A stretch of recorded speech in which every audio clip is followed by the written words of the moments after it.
최근에 그 선진입 형태로 본다 그러면 선진입이라고 이야기하는 것은 프리미엄이 어느 정도 있는 부분, 선진입은 프리미엄이 아직 형성이 안 됐을 때를 뭐 통칭적으로 이야기하는 것 같아요. 그래서 보통 선진입이나 선선진입 이야기는 정비구역이 지정이 되지 않은 지역들, 예전에는 상상도 못할 일입니다. 그런데 지금은 어떻게 보면 정상은 아니에요. 정상은 아니에요. 정상은 아니지만 많은 분들이 정비구역이 지정이 되지도 않은 지역임에도 많은 투자가 들어갑니다. 심지어는 정비구역이 지정이 않은 지역인데도 불구하고 타당성 검토 신청도 들어가지 않은 지역임에도 불구하고 피가 2억에서 3억까지 형성되는 지역도 많고요.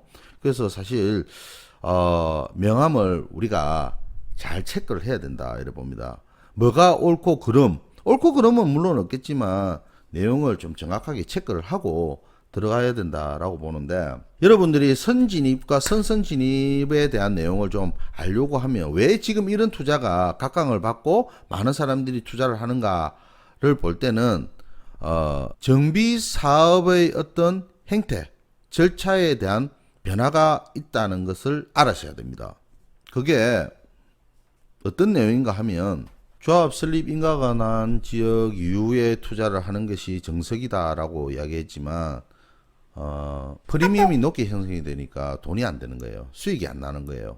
그러다 보니까 그 전에 투자를 하는 그런 비정상적인 사항이 와 있습니다. 그렇지만 요때도 어떠한 형태만 잘 체크해서 들어간다 그러면 결코 나쁘지 않은 투자라고 생각이 듭니다. 그래서 그런 부분을 전제적으로 잘 체크를 하면 리스크를 회피할 수 있다 이렇게 판단되기 때문에 이야기를 좀 드리고자 하는데, 올해 초부터 2030 부산시 도시및 주거환경 정비 기본 계획이 어떻게 바뀌었는가 하면, 이때까지는 자치구청장이나 지자체에서 정비 예정구역을 지정을 하고 정비구역을 지정을 해줬죠.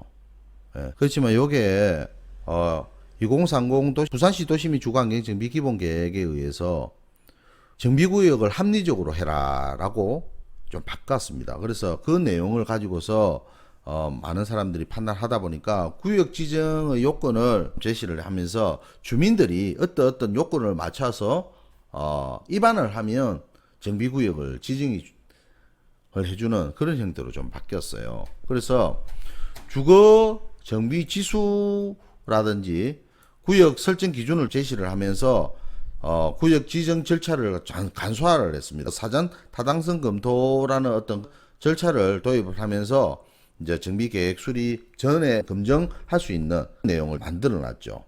그렇게 하다 보니까 이런 내용들이 좀 이해관계가 들어맞은 겁니다. 투자를 하시는 분들하고 조합을 진행해서 어느 구역을 정비구역으로 해서 추진위에 종사하시는 분들하고 이해관계가 들어맞았어요.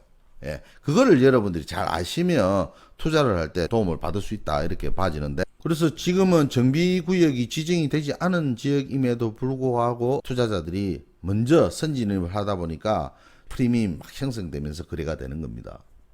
그래서 생활권 계획이란 것은 어쨌든 정비 예정 구역이라든지 단계별 추진 계획을 생략을 할 수 있기 때문에 빨리 좀 진행이 될 수 있다고 보는데, 여기에는 주거 정비에 대한 관계되는 내용을 판단을 해야 됩니다. 이런 내용들이 중요한 내용들이 좀 있어요. 이런 내용들이 조건을 맞춰서 세세한 내용들이 다 있습니다. 이런 내용들은 여러분들께서 깊이까지는 아실 필요는 없는 거고, 중요한 내용은 뭐가 있는가 하면, 어쨌든 재개발 선진을 할 때 저는 투자를 할 때 전제 요건을 가져야 된다라고 보는 겁니다. 아무거나 투자를 하면 되는 게 아니고, 일반 재개발 지역에 투자하는 대상 물건하고는 다른 정반대의 어떤 물건을 선택을 해야 됩니다. 도로나 무허가 건축물이 일반 정비구역에서는 아주 투자를 하기 좋은 틈새 시장의 물건이죠. 선호되는 물건입니다. 금액이 적게 투입이 되니까 당연히 투자하기가 좋죠. 그렇지만 선진입하는 그런 투자에서는 저런 분들은 절대 손을 대면 안 됩니다. 그리고 나름 프리미엄 산정이 안 됐을 때를 대비해서 선진입을 하자. 그래서 저는 지금 선진입은 안 합니다. 선진입을 들어가는 거라도 어쨌든 프리미엄이 나름대로 형성이 돼 갖고 보통 적게는 5천, 많게는 1억 5천, 더 많은 경우에는 한 3억까지 이렇게 형성이 돼 있기 때문에 이런 지역은 오히려 리스크가 상존해 있죠. 그래서 이런 쪽은 손을 안 대고 선선 진입이라는 형태로 해서 선진입보다 더 빠른 지역을 진입을 해야 되겠다라고 하는데, 그러면 과연 그런 지역을 어떻게 찾을 수가 있나? 요건 사실 저도 고민을 좀 해야 되는 부분이거든요. 또 유튜브로 자세한 어떤 전략을 말씀드리기는 어렵습니다만, 그래서 이제 정비 사업이 안 될 때를 대비해서 이제 물건을 좀 선택을 해야 된다라는 부분이고요.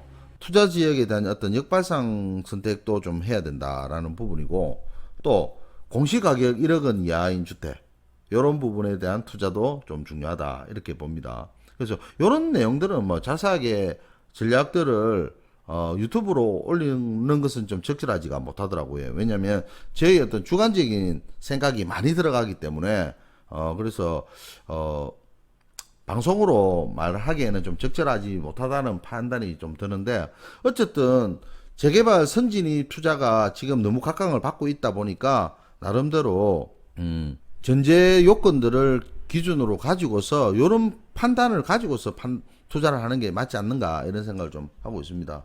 오늘은 선진입 투자에 대해서 말씀을 드렸는데, 투자에는 왕도가 없습니다. 지름길도 없고, 항상 투자를 했을 때 판단은 각각의 개인의 몫이지만 어느 정도 투자했을 때 리스크와 수익과의 어떤 상관관계를 잘 판단을 하시는 게 좋을 것 같고요. 항상 조심해야 됩니다.